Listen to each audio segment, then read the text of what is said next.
Parlons d'un espace qui fait rêver beaucoup de gens, le jardin. Avoir un jardin, c'est un vrai privilège, surtout quand on habite dans une grande ville. En France, beaucoup de familles qui vivent dans une maison possèdent un petit ou un grand jardin. C'est un lieu très apprécié car il offre à la fois un espace de détente, de travail et de convivialité. Un jardin, c'est d'abord un endroit où l'on peut jouer. Les enfants adorent courir dans l'herbe, jouer au ballon ou installer une balançoire. Certains parents mettent aussi un trampoline ou une petite cabane en bois. Quand on est enfant, on garde souvent des souvenirs très forts des jeux passés dans le jardin familial. Mais le jardin, ce n'est pas seulement un terrain de jeu. C'est aussi un lieu où l'on doit travailler un peu. L'herbe pousse vite, surtout au printemps et en été. Alors pour garder une pelouse bien propre, il faut la tondre régulièrement, c'est-à-dire la couper avec une tondeuse à gazon. Ce bruit de tondeuse, on l'entend souvent le week-end dans les quartiers résidentiels. C'est presque une bande sonore typique de l'été en France.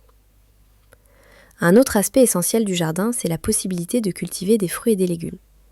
Beaucoup de familles aiment planter des tomates, des courgettes ou des fraises. D'autres ont des arbres fruitiers comme un pommier, un poirier ou un cerisier. Cueillir une pomme directement dans son jardin, croquer une fraise encore chaude du soleil, ce sont de petits plaisirs simples mais qui font toute la différence. Et en plus, les fruits et légumes du jardin ont toujours un goût bien meilleur que ceux achetés au supermarché. Le jardin, c'est aussi l'endroit parfait pour les repas d'été. Les Français adorent organiser un barbecue. On invite la famille, les amis et on prépare de la viande, du poisson ou des légumes grillés. C'est un moment de partage, souvent accompagné d'une salade, d'un peu de fromage et d'un bon verre de vin. Dans certains jardins, on installe même une grande table et des guirlandes lumineuses pour prolonger la soirée jusque tard dans la nuit. Quand il fait très chaud, certaines familles ajoutent une petite piscine ou une piscine gonflable pour les enfants. Cela permet de se rafraîchir et de profiter encore plus de l'été.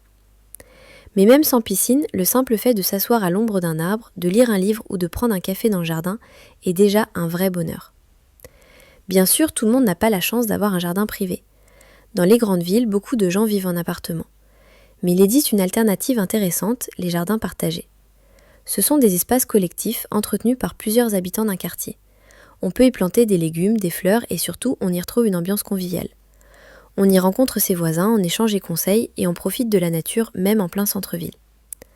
Le jardin est aussi un lieu qui évolue avec les saisons. Au printemps, tout reprend vie. Les fleurs s'ouvrent, les arbres bourgeonnent. En été, c'est la période idéale pour les repas en plein air. En automne, on ramasse les feuilles mortes et on récolte les derniers fruits. En hiver, le jardin se repose, parfois recouvert d'un tapis de neige.